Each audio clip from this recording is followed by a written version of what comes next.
에덴 동산에서 이 아담과 하와 그리고 뱀이 합작을 해서 하나님 앞에 범죄를 저지르게 됩니다. 그런데 그 죄에 대한 범죄에 대한 심판으로 어떻게 보면 가장 큰 손해를 본 대상이 여자가 아닌가 생각을 합니다. 인류 역사상 오랜 세월 동안 여자는 남자의 사유재산처럼 취급을 당했습니다. 헬라의 유명한 철학가 아리스토텔레스가 이런 말을 했습니다. 만약 여인이 자기 남편과 동등하다고 주장한다면 그것은 마치 노예가 상전과 동등하다고 주장하는 것과 같다. 이 남존여비 사상은 16세기 들어서도 그렇게 변하지 않았습니다. 종교개혁을 했던 마틴 루터, 이 가톨릭의 이 부패, 여기에 반기를 들고 횃불을 높이 들었던, 깃발을 높이 들었던 이 마틴 루터도요, 아이들에게 이런 말을 했다고 그럽니다. 여자아이는 남자아이보다 빨리 말을 배우고 걸음마를 배운다. 왜 그런지 아는가? 잡초는 곡식보다 빨리 자라는 법이거든.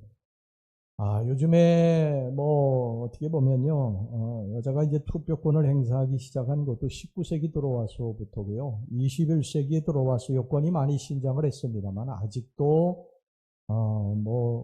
여성에 대한 차별이 눈에 보이지 않게 자행되고 있죠. 요즘에도 소파에 누워가지고 남편이 TV 보면서 아내에게 물도 보라고 그러는 간 큰 남편도 있는 거 보면 아직도 여권 신장은 멀었습니다.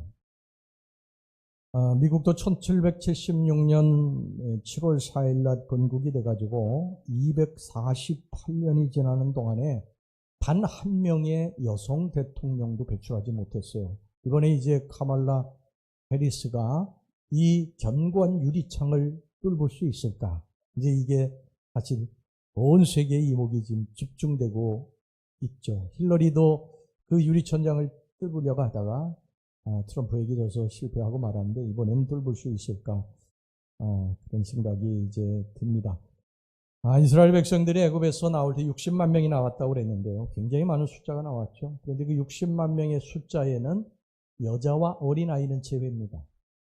예수님께서 벳세다 광야에서 5,000명을 먹이셨을 때도 그 5,000명의 숫자에 여자와 어린아이는 제외하고 5,000명이에요. 유대인들이 하루에 매일 3가지 감사하는 것이 있습니다. 그 중에 한 가지가 뭐냐면 내가 여자로 태어나지 아니하고 남자로 태어난 것 감사하다. 이게 감사의 제목 중에 하나입니다. 그런데 오늘 여기 본문을 보면요, 그 당시로서는 상상할 수도 없는 일이 기록되어 있습니다. 예수님께서 일부러 이 사마리아 땅 수가성에 오셔서 이 수가성에 물을 길는 여인을 만나셨다는 것이죠. 유대인들은 이 사마리아 사람들하고 상종하지 않아요.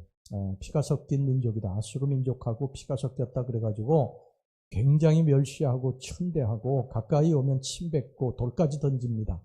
이렇게 상종도 하지 않는 사마리아 땅으로 유대인들은 가지 않습니다. 그래서 예루살렘에서 저 갈릴리로 갈 때는요, 항상 이 동쪽이나 서쪽을 이렇게 우회해서 갑니다. 굉장히 먼 거리거든요. 그 먼 거리를 돌아가지고 이렇게 사마리아 땅을 거치지 않고 가는데 예수님께서는 일부러 이곳까지 오셨어요. 그 이유는 사마리아 여인을 만나기 위함입니다.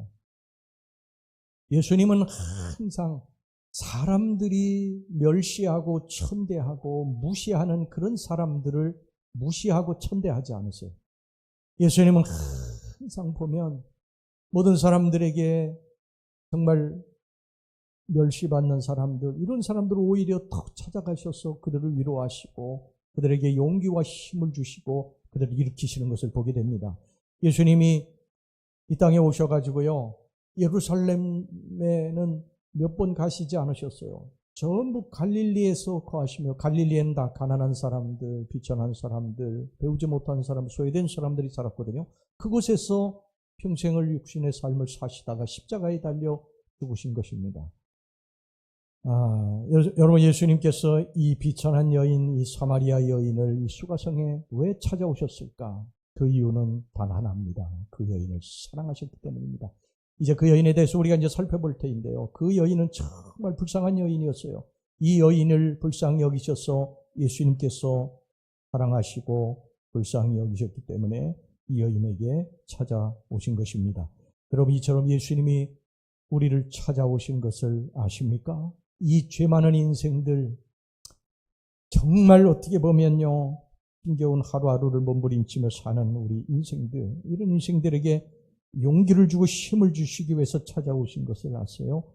사람들은 죄인들을 가까이 하려 하지 않아요. 자기도 죄인이면서, 자기도 죄가 많으면서 죄 지은 사람을 가까이 하려고 하지 않습니다. 요한복음 8장에 보면 현장에서 가늠하다 들킨 여인을 예수님께 데리고 오는데 손에다가 전부 다 돌멩이를 들고 예수님께 찾아왔습니다. 자기들도 그보다 더 큰 죄를 지은 사람이 거기 있음에도 불구하고 자신들의 죄는 생각하지 아니하고 다른 사람의 죄만 생각하고 돌을 던지려고 설기등등해서 찾아온 거예요. 예수님께서 너희 중에 죄 없는 자가 이 여인을 돌로 치라고 그러니까 다 우습게서 돌아가지 않습니까? 인간은 죄 지은 자들을 좋아하지 않아요. 누가 교도소에 갔다가 나왔다 그러면요, 그 사람 가까이 하려고 하지 않습니다.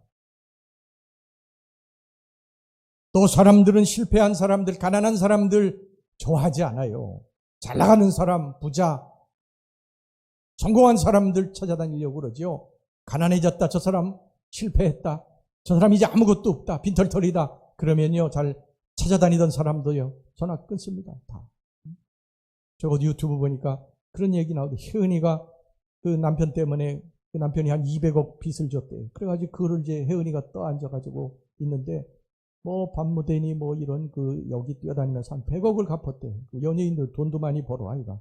100억을 갚았대. 그래가지고 100억 갚았는데 100억이 남았지 않습니까? 그래가지고 이제 자기는 자기 가까운 사람에게 뭐 돈 빌려달라고 전화한 거 아니고 어떻게 보면 좀 위로 좀 받으려고 좀 대화도 좀 해보려고 전화했는데 전화를 안 받더래요. 계속. 그래가지고 더 뭐 상처를 받아가지고 그 사람 이름을 제해버렸대요. 여러분, 사람은 이런 거예요. 사람은 잘 나갈 때는요, 뭐 문정성시하지만 현역에 있을 때는 막 사람들 찾아다니지만 현역에서 내려오면요, 끈 떨어지면 사람들 얼씬도 안 합니다. 이게 사람의 인심이에요. 그런데 예수님은 그 반대세요. 그러니까 우리 예수 믿는 사람이 복 있는 사람인 줄로 믿습니다. 예수님은요, 우리들이 끈 떨어지고 비천해지고 돈도 없고 실패하고 병들었고 그래서 사람들이 무시하지만 예수님은 우리를 찾아오셨어요. 우리를 더 위로해 주시고 우리의 눈에서 눈물도 닦아주시고 일어나라 아들아, 나라 일어나라, 나와 함께 가자. 예수님을 찬양합니다. 할렐루야. 여러분, 우리가 살면서 이런 기가 막힌 사례를 어디서 찾아볼 수 있습니까? 소크라테스, 공자, 석가모니 없습니다. 사람은 누구나요, 없는 사람이 있는 사람 찾아가게 돼 있어요. 지위가 낮은 사람이 지위가 높은 사람 찾아가게 돼 있어요. 사람은 그렇습니다. 그런데 우리 예수님은 거꾸로세요. 거꾸로. 우리 예수님은 하늘 보좌 버리시고 하나님의 아들이 낮고 천한 이곳에 오셔서 가난하고 비천한 사람들 사는 갈릴리 동네에 가셔서 거기서 정말 힘들고 어렵게 사는 사람들 찾아다니면서 위로하시고 소망을 주시고 또 새 힘 주시고 일으켜 세우신 줄로 믿습니다. 우리를 사랑하시기 때문입니다. 우리를 사랑하시기 때문에. 여러분들 얼마나 사랑하시는 줄 아십니까? 특히 목숨을 버리시기까지 여러분 사랑하십니다. 우리가 사람들에게 인정은 받지 못해요. 우리가 가진 것이 없어서 다른 사람들에게 사랑받지 못해요. 가까이 오는 걸 싫어해요. 그런데 예수님은 안 그렇습니다. 예수님은 똑같이 사랑하십니다. 우리가 가졌을 때나 못 가졌을 때나 우리가 높은 지위에 있을 때나 낮은 곳으로 떨어졌을 때나 똑같이 우리를 사랑하심을 믿으시기를 바랍니다. 에이즈로 죽어가는 한 여인을 목사가 방문을 했어요. 목사가 따뜻한 말로 그 에이즈에 걸려서 죽어가는 여인에게 이 소망의 말을 하려고 했지만요, 그녀는 전혀 받아들이지 않았습니다. 그는 냉담한 태도로 이렇게 말을 했습니다. 나는 버림받은 영혼입니다.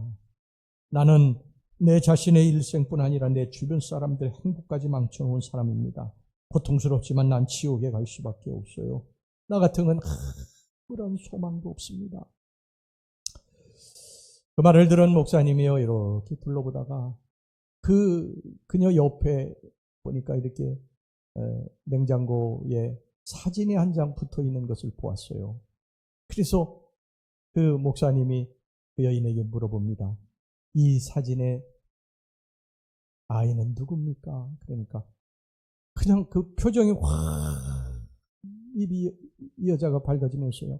제 딸입니다. 제 딸입니다. 얼마나 귀여운지요. 저 아이가 내 삶에서 가장 소중한 보물이에요. 목사님이 물었습니다. 만약 저 아이가 어려움에 빠진다면 당신은 도와줄 건가요? 실수한다면 용서해 줄 수 있나요? 죄를 짓는다면 그래도 여전히 사랑할 수 있나요? 그러자 그 여인은요. 당연하죠. 당연하죠. 나는 저 아이를 위해서라면 내 목숨까지도 다 내줄 수 있습니다.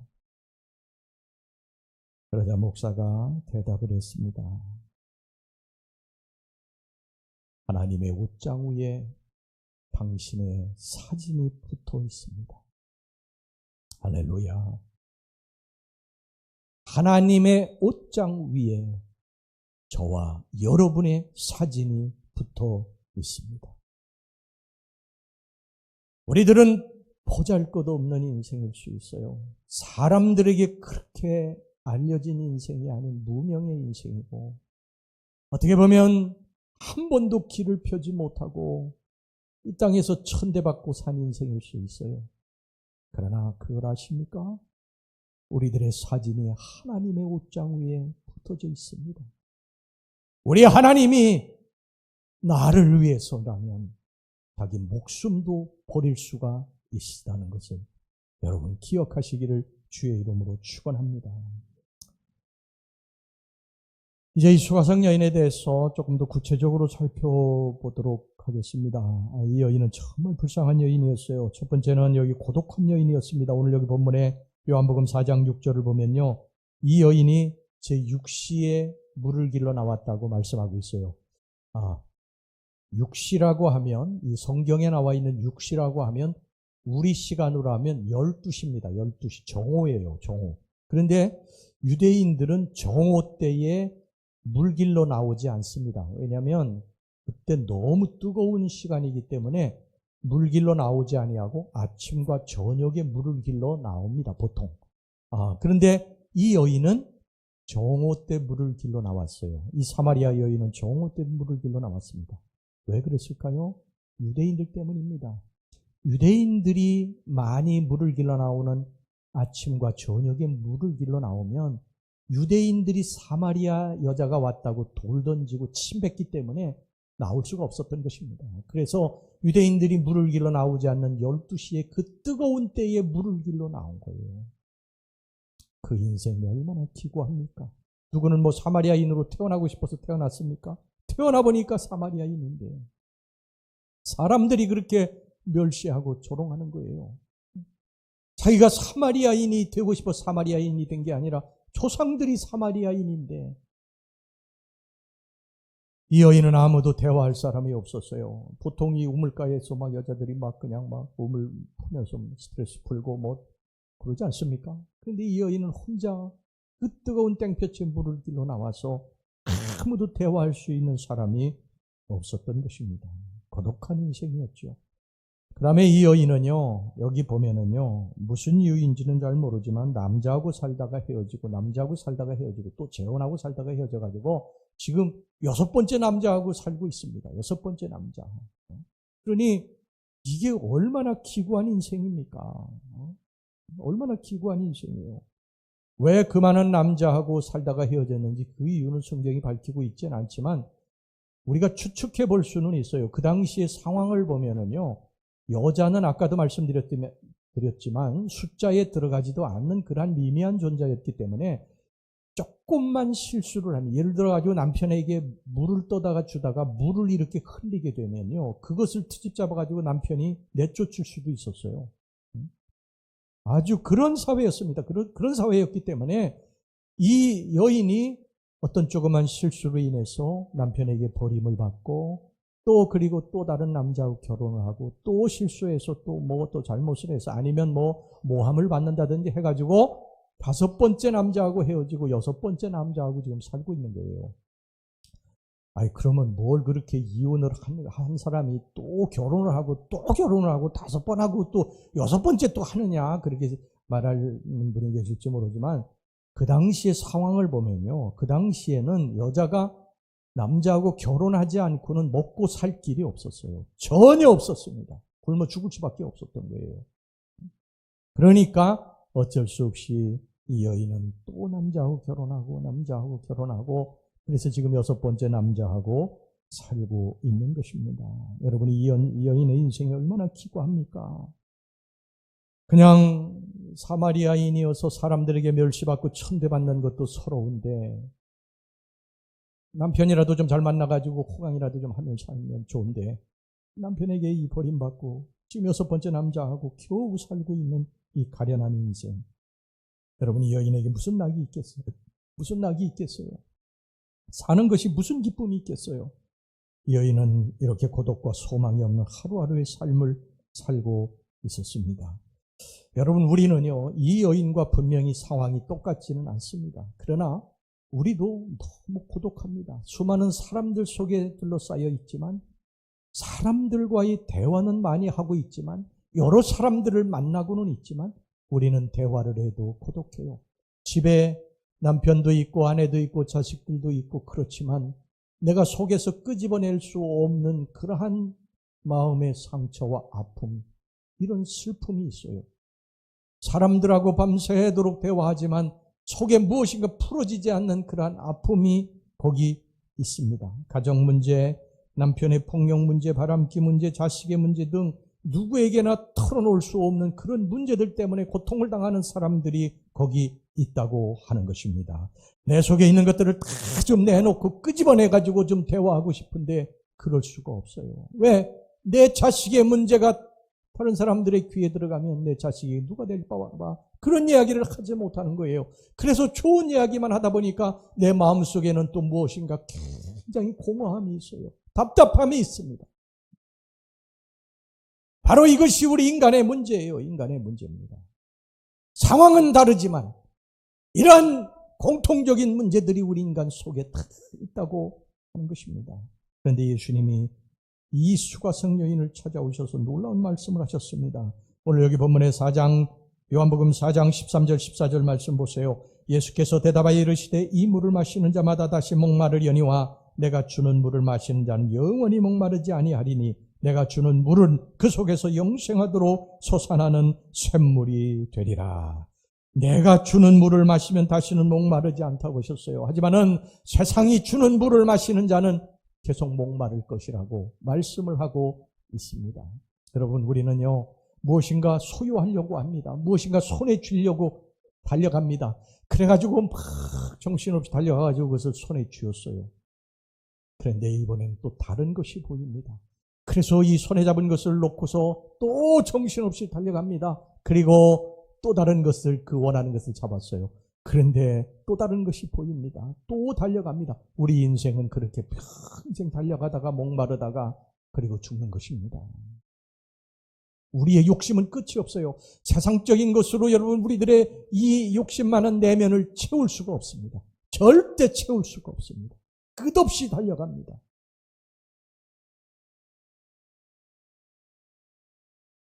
여러분, 솔로몬 왕을 보세요. 그의 일생은요, 세상적인 관점에서 보면 이 세상 어느 누구보다도 더 화려한 생을 산 사람입니다. 1000명의 처첩을 거느렸죠.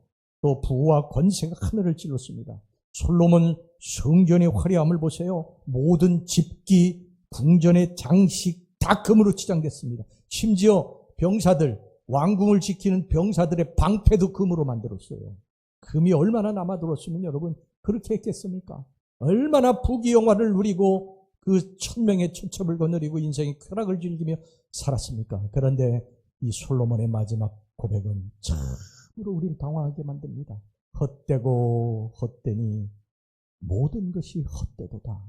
해 아래 수고하는 모든 것이 다 헛되도다. 헛됩니다. 솔로몬은 나중에 타락합니다. 하나님 것으로 채우지 아니하고 세상적인 것으로 채우다가 타락합니다. 여기 연세 드신 분들, 연세 많이 드신 분들, 지나온 인생을 뒤돌아보시면 다 헛된 것이죠.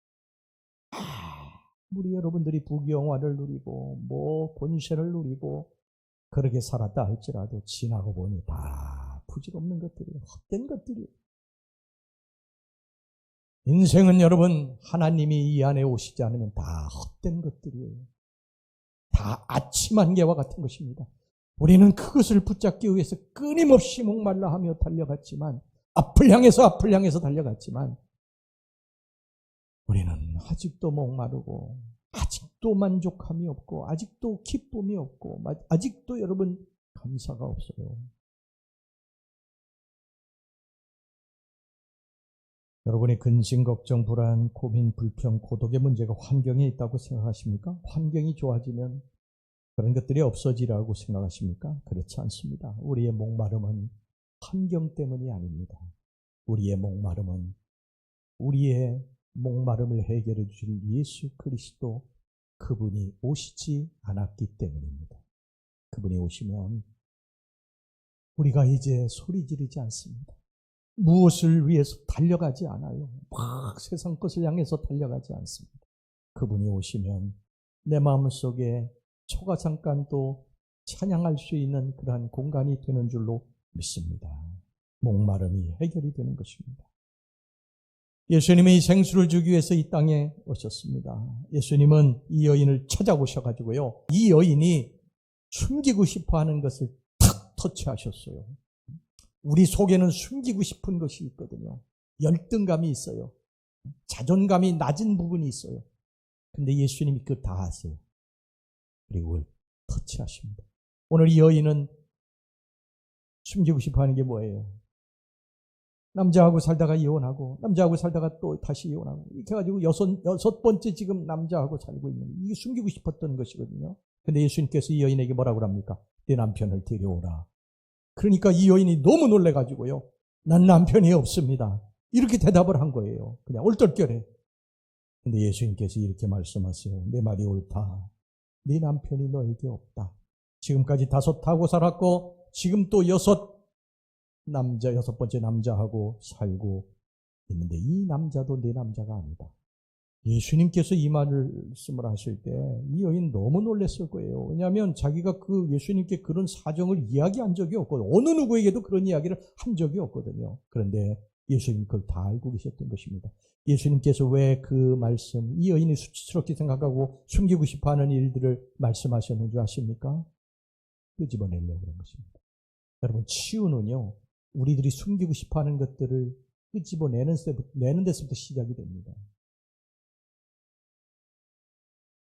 주님은 이미 그 여인의 마음 깊은 곳에 있는 상처를 다 아시고 찾아오신 것입니다. 여러분 우리에게는요 모두 다 속에 크고 작은 상처들이 있습니다. 이것을 성경은 쓴뿌리라고 그렇게 표현하고 있습니다. 이러한 상처들은 대부분 살면서 어릴 적에 받았던 상처로 인해서 생긴 것들이에요. TV를 보니까요 아주 깊은 우울증에 걸려서 몇 번의 자살을 시도하고 무기력하게 살아가고 있는 자매가 있었는데 그 원인을 살펴보니까 어릴 적에 아버지가 무자비하게 이 여인을 팬 거예요. 그래서 폭력 가운데 있어서 크게 다른 사람 대인관계에 문제를 일으킨 것입니다. 어릴 적에 아버지에게 받았던 깊은 상처가 커가지고 영향력을 발휘하고 있었던 것이죠. 어떤 여인은요 어릴 적에 의붓 아버지의 성폭행으로 인해가지고 모든 남자에게 다 만문을 닫고 그렇게 살고 있습니다. 어떤 사람은요 어릴 적에 너무 지독한 가난으로 인해가지고 병적으로 돈에 대한 집착이 강해가지고 너무 인색한 삶을 살고 있는 사람도 있어요. 여러분 이것도 우리들의 아픈 상처예요. 이거 치유받으셔야 됩니다. 또 어떤 분은요 시댁과의 갈등으로 인해가지고 깊은 상처를 받은 분도 있고 어떤 분은 아버지의 가정폭력, 알코올 중독, 도박 등의 잘못된 행동을 그대로 닮아서 굴복된 삶을 사는 사람도 있습니다. 여러분 우리는요 우리 속에 또 다른 내가 있습니다. 여러분들이 지금 겉으로 보이는 여러분들의 모습이 여러분들의 진짜 모습이 아니에요. 빙산의 일각의 모습입니다. 빙산은 무엇으로 움직이는 줄 아십니까? 빙산 물 아래에 있는 아홉으로 움직여가는 거예요. 빙산은요. 물 위에 떠 있는 건 가짜예요. 지금 우리들의 눈에 보이는 우리들의 모습은 어떻게 보면요 가짜일 수 있어요. 우리는 사람들에게 막 허거리고 막 웃습니다. 근데 그 허거리고 웃는 사람들 그 속에요 더 깊은 상처가 있을 수 있어요. 다른 사람들에게 굉장히 강하게 보이는 사람이 있지 않습니까? 그런데 그 속에 낮은 자존감으로 인한 열등감이 깊이 뿌리내리는 사람도 많아요. 우리의 이 겉모습은 진짜 모습 아닙니다. 여러분 속지 마시기를 바랍니다. 우리 인간은요, 겉으로는 속으로 막 웃으면서 속으로는요, 칼을 잡고 있지 않습니까? 우리는 몰라요. 그 사람이 진짜 어떤 사람인지 몰라요. 이게 그런데 아픔이에요. 슬픔이에요. 고통입니다. 이렇게 이중적인 삶을 살고 있으니 내가 온전한 삶을 살 수가 없는 거죠. 우리는 막 사람들에게 막 좋은 사람으로 막 보일 수 있어요. 근데 집에 가가지고는 아내를 막 폭행해요. 주먹으로 때려요. 그러고서 어떻게 인생이 행복할 수 있습니까? 행복할 수 없죠. 우리 속에는 누가 그런 노래 부르지 않습니까? 내 속에 또 다른 내가 있다고. 또 다른 내가 있습니다. 어린 자아가 있어요. 어린 자아가 있어요. 그게 내 인생을 움직여갑니다.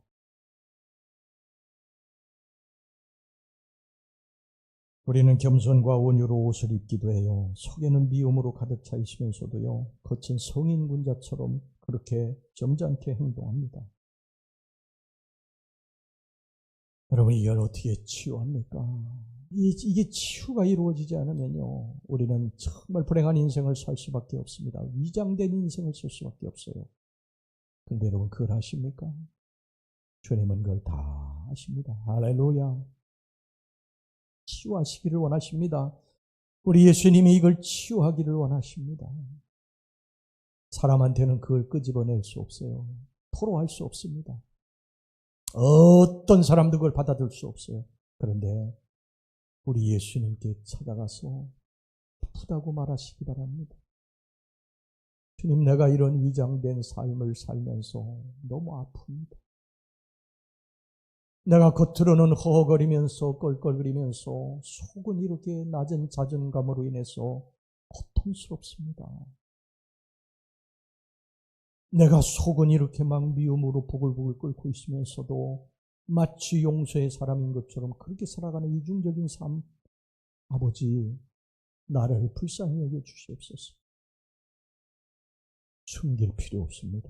주님 앞에 나가셔서 다 끄집어냈어요. 아프다고, 슬프다고, 고통스럽다고, 주님 나를 불쌍히 여겨달라고 그렇게 주님 앞에 꺼내놓으시기를 바랍니다. 의롭게 보일 필요 없습니다. 주님 앞에. 의롭지도 않아요, 또 우리가. 어느 누구가 의롭습니까? 믿음이 좋은 것처럼 보일 필요도 없어요. 우리 믿음 없어요, 솔직히. 겨자씨만한 믿음이 있으면 이 산더러 들려 바다에 빠뜨리라 해도 될 것이라고 하는데 겨자씨 믿음도 없으니까 그런 일도 못하지 않습니까, 우리가? 우리 믿음 없어요. 우리 선하지 않아요. 우리 악합니다. 주님 앞에 포장하고 가지 말고 주님 앞에 그냥 그 모습 그대로 찾아가셔서 주님, 잘못했습니다. 제 이 더럽고 추한 모습 그대로 주님 앞에 그냥 내놓고 주님 앞에 기도하시면 치유될 줄로 믿습니다. 이 여인은요, 그 속에 끄집어내기 정말 고통스럽고 누구에게도 보이지 않았던 그 부끄러운 모습을 끄집어냈어요. 끄집어냈습니다. 주님이 끄집어냈잖아요. 이 여인이 치유됐습니다. 치유된 걸 어떻게 아느냐? 이 여인이 물동이를 버려두고 동네로 뛰어갔다고 그랬습니다. 자, 여러분 보세요. 동네로 뛰어갔다고 하는 의미를 아셔야 됩니다. 동네 뛰어가면 지금 누구를 만납니까? 유대인들을 만나게 된다. 유대인들. 그에게 막 돌을 던지고 침뱉고 멸시하는 유대인들을 만나게 되는데 상관없는 거예요. 이제 상관없는 거예요. 이게 무슨 뜻입니까? 치유됐다는 것입니다. 치유됐다는 거예요. 대인관계의 문제, 우리 속에 있는 상처 때문에 사실 그런 거거든요. 열등감 때문에, 낮은 자존감 때문에 그런 거거든요. 근데 여러분 치유되면 사람 만나는 것에 대한 두려움이 없습니다. 높은 사람 만나는 거, 많이 배운 사람에 대한 여러분 두려움 없어요. 열등감 없습니다. 여러분 어떻습니까? 많이 배운 사람은 칭찬해 주면 되고, 뭐 정말 돈 많은 사람에게는 아주 돈 많다고 박수 쳐주면 되잖아요. 우리 인생의 문제는 우리를 만드신 분이 치료해야 온전히 해결될 줄로 믿습니다. 예수님이 여인에게요, 내 남편하고 좀 깊은 대화를 좀 한번 해보거라. 내가 이런 부분들이 좀 부족하니까 이런 부분들에 대해서 좀 고치고, 이런 부분들에 심리적으로 좀 어떤 안정을 좀 갖고, 이렇게 심리적인 그러한 것이 아니고요, 예수님이 그냥 직접 말씀하셨어요. 여러분, 우리의 치유는 예수님을 통해서만 온전히 치유되는 것을 믿으시기를 바랍니다. 하나님의 말씀만이 우리들을 치유하실 수가 있어요. 이스라엘 백성들이 광야를 지나면서 3일 동안 물을 얻지 못했어요. 그래가지고 목말라가지고 다 죽어가고 있는 저기 보니까 우물이 하나 있습니다. 정신없이 달려가가지고 그 우물에 물을 마시려고 보니까 쓴물이었어요. 쓴물 때문에 막 탄식하고 막 절망하고 소리 지르는데, 하나님께서 모세에게, 모세야, 내가 지시한 나무를 그 물에 집어넣어라, 그렇게 말씀하십니다. 그래가지고 그 지시한 나무를 물속에 집어넣었더니 그 쓴물이 단물로 바뀌어졌는 줄로 믿습니다. 여러분, 그 나무가 뭔지 아십니까? 바로 십자가입니다. 그 나무가 바로 예수님이십니다. 여러분, 우리 인생은요, 다 쓴물 나는 인생이에요. 저도 그렇고 여러분들도 그렇고, 다 그 속을 뒤집어 보면요, 남이 알 수 없는 쓴물이고요, 그냥 한없이 흘러갑니다. 아무한테도 이야기할 수가 없어요. 이런 이야기를요, 이야기해봐도 위로해 줄 수도 없고요. 그러니 속은 다 썩어서 문드러지는 거예요. 그런데 예수님이 그걸 아시면 되지 않습니까? 우리가 믿는 예수님이 그 쓴물을 단물로 바꾸어 주실 줄로 믿습니다. 어떤 분은요, 남편, 아내, 자식들 문제 쓴물이 나와 고통을 당하고, 어떤 분은 대인관계 때문에 또 고통을 당하고, 어떤 분은 물질 때문에, 어떤 사람은 사업 때문에 그 고통을 당하고 아무한테 이야기하지도 못하고 슬픔 중에 있습니다. 어떤 사람은 질병 때문에 그렇고요. 그러나 쓴물은 이렇게 다양하지만 그 쓴물에 예수 그리스도가 임하면 모든 문제가 다 해결될 줄로 믿습니다. 여러분, 인생의 문제는요, 단 한 가지입니다. 근원을 따져 올라가면 단 한 가지예요. 예수님이 없는 데서 오는 것입니다. 예수님을 만나서 내 배에서 생수의 강이 흘러넘치게 되면 모든 인생의 문제는 자동으로 해결됩니다. 우리 인간은 하나님께서 유일하게 피조물 중에서 그의 생기를 불어넣어서, 그의 영혼을 불어넣어서 지은 게 우리 인간이에요. 그렇기 때문에 우리 인간은 하나님을 떠나면 절대 살 수 없어요. 절대 살 수 없습니다. 하나님 떠나려고 몸부림치는 사람들이 우리 성도들 중에도 있다, 그 말이에요. 하나님 떠나면 죽는 것입니다. 죽는 거예요. 영이 죽으면 죽는 거예요. 여러분들, 세상적인 것을 아무리 많이 가져도 영이 죽으면 가정 파탄납니다. 갈라지고 찢어지고 아픔이 오는 거예요. 그렇기 때문에 우리는 세상 어떤 것보다도 내 마음속에 예수 그리스도를 모시고 살아가는 일에 최선을 다해야 될 줄로 믿습니다. 마지막으로 요한복음 15장 5절 말씀을 읽고 설교를 제가 마치겠습니다. 요한복음 15장 5절 말씀 우리 다 같이 한 목소리로 크게 읽겠습니다. 시작. 나는 포도나무요 너희는 가지라. 그가 내 안에 내가 그 안에 거하면 사람이 열매를 많이 맺나니 나를 떠나서는 너희가 아무것도 할 수 없습니다. 우리 기도합시다.